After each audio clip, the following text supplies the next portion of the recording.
Þá er að dagskrá liður númer 4, Elísabet Eiríksdóttir, minningarorð. Það er bæjarfulltrúi Sólu Björk sem að tekur til máls.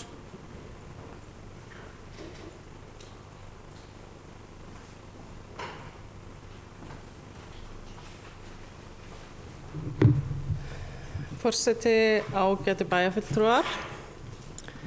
Elísabet Eiríksdóttir var formaður Verkakvennafélagsins Einingar og bæjarfulltrúi fyrir Sósíalistaflokkinn í 19 ár á árabilinu 1927 til 1954. Hún starfaði í áratugi að verkalýðsmálum á Akureyri og eins og segir í tímaritinu Verkamanninum í tilefni af 60. afmæli Elísabetar með leyfi forseta, hefur ávallt verið þar sem bardaginn hefur verið harðastur. Hún var stofnmeðlimur í fyrst kommúnistaflokki Íslands og síðan sameiningaflokki Alþýðu sem Sósíalistaflokksins og átti ávallt sæti í flokkstjórn þessara flokka. Í sögu Akureyrar, 4. bindi eftir Jón Hjaltason, segir frá því þegar mikið var lagt upp úr því að koma akureyrskum börnum í sveit. Þetta var í kringum 1930. En nokkrum árum fyrr höfðu bæjaryfirvöld á Akureyri verið að velta því fyrir sér í alvöru hvort, og nú vitna ég í bókina Sögu Akureyrar með leyfi forseta, hvort ekki væri reynandi að ná börnunum af götunum úr göturíkinu og kolareiknum frá rottunum í fjörunum, úr öskuhaugunum á Oddeyrinni og kolafjöllunum sem að kolakaupmennirnir geymdu við bryggjurnar og áttu það til að hrynja með gný og glumru gangi og stefna nærstöddum í lífshættu. Allir höfðu virst býsna sammála að gera eitthvað, en svo hefði framkvæmdin dregist og það var ekki fyrir en lítið og ómerkilegt bréf aðeins 7 línur barst bæjarfulltrúum að verkin voru loks látin tala. En bréfið það var undirritað af kommunistanum og kennslukonunni Elísabetu Eiríksdóttur. Tilvitnun lýkur. En í bréfinu bauðst hún til að starfrækja barnaleikvöll á sumrin, svo að það var ákveðið að hann væri ætlaður börnum á aldrinu 5 til 10 ára og hann væri starfræktur frá klukkan 9 á morgnana til 6:30 á kvöldin. Þessi leikvöllur starfaði 3 sumur og laun Elísabetar voru greidd úr bæjarsjóði, en 4. árið brá svo við að ekki var gert ráð fyrir rekstri vallarins í fjárhagsáætlun. Og það var ekki fyrir 4 árum seinna þegar inn á borð bæjarstjórnar kom bréf undirritað af Ingibjörgu G. Eiríksdóttur sem var systir Elísabetar og Áskeli Snorrasyni tónlistamanni, en þau skoruðu á bæjarstjórnina að flytja áhöldin frá barnaleikvelli Elísabetar niður á Eiðsvöll og stofna þar nýjan leikvöll. Og nú langar mig aftur að vitna í Sögu Akureyrar með leyfi forseta. Við finnum fé í þetta, sögðu bæjarfulltrúarnir, ekki alveg lausir í samviskubit yfir því hvernig þeir höfðu látið fyrsta leikvöllin í bænum drabbast niður. En hvers vegna ég að rifja þetta upp, kæru bæjarfulltrúar? Jú, það eru nokkrar ástæður fyrir því. Ein ástæðan er svo að í ár eru 90 ár síðan að þessi fyrrnefnd Elísabet Eiríksdóttir var kjörin bæjarfulltrúi á Akureyri af lista jafnaðarmanna. En því embætti gegndi hún eins og áður segir í 19 ár og var allan tíman eina konan í bæjarstjórn.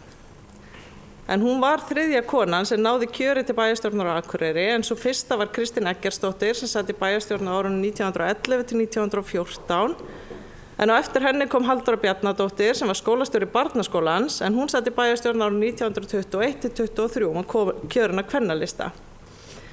En það er nefnilega þannig að sögubækurnar hafa ekkert verið að hampa þeim konum sem sett hafa mark sitt á söguna og þess vegna er svo gott að nota sem flest tækifæri til að rifja upp þátt kvenna í þróun samfélagsins okkar og leið er gott að velta því fyrir sér fyrir hverju þessar konur börðust.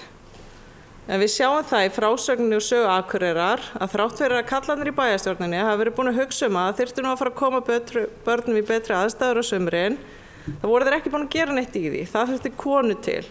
Og svo aftur þegar barnaleikvöllurinn og einhverjum ástæðum skorin út úr fjárhagsáætlun þá ertu aftur bréf frá konu og reynda karlmanni líka til að ýta við málinu.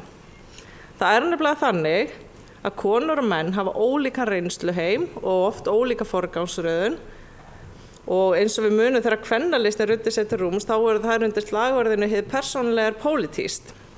Og þá var tilgangur að sjá að sýna fram á að forgangsröðun kvenna er alveg jafn réttmæt og forgangsröðun karla.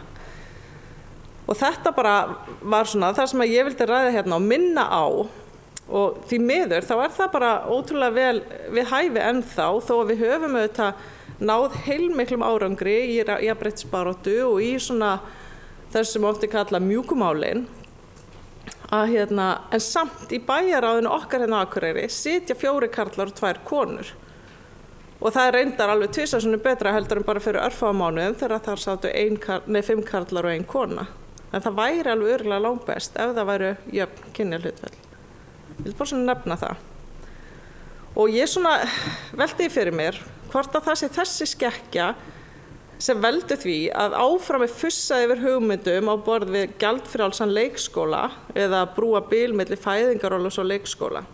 Þessar hugmyndir hafa allavega ekki hlotið góðar undirtektir núverandi bæjarstjórnar þegar bryddaði verið upp á þeim í fjárhagsáætlun gerð. Þannig að ég segi bara að það mikilvægt að við skiljum á munum að framlagi kvenna hefur ekki alltaf verið gert hátt undir höfði í sögubókum og það án efa einhvern þátt í því að jafnvel enn í dag njóta málefni sem gjarnan eru konum hugleikin ekki jafnar virðingar á við málefni sem að körlum eru hugleikin. Takk fyrir mig. Bæjarfulltrúi Sóley Björk hefur lokið máli sínu. Bæjarfulltrúi Silja Dögg hefur beðið orðið.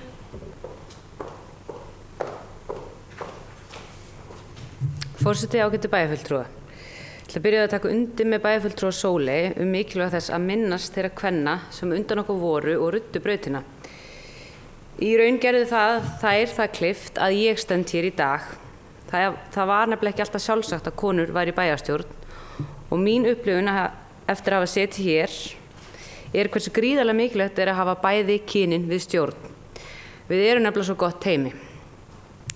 Og mér var svolítið gaman að heyra bæjarfulltrúa Sóley tala að hún Elísabet hafi barist fyrir að halda leikskólanum inn í fjárhagsáætlanagerð og það minnir mig á sögu sem að vinkona mín og fyrrum bæjarfulltrúi, hún Sigríður Stefánsdóttir sagði mér einu sinni þegar við hittumst konur sem voru í bæjarstjórn og höfum verið í bæjarstjórn gegnum árin á Akureyri að hún var einu sinni þegar að vera í fjárhagsáætlanagerð var verið að ákveða, það vantaði pening og þeir voru að brúa eitthvað bil, hvort þeir ættu nú að taka út leikskóla, hvort það væri ekki bara óþarfi, hvort að konur gæti ekki bara verið heima og sinnt börnunum.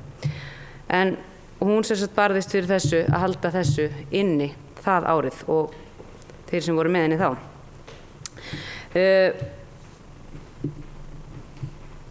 Þannig að það ekki lengra síðan heldur en það að við þurftum ennþá að berjast fyrir því að halda inn í leikskólum til þess að jafna, eða til þess að við gætum í rauninni öll verið á vinnumarkaðnum.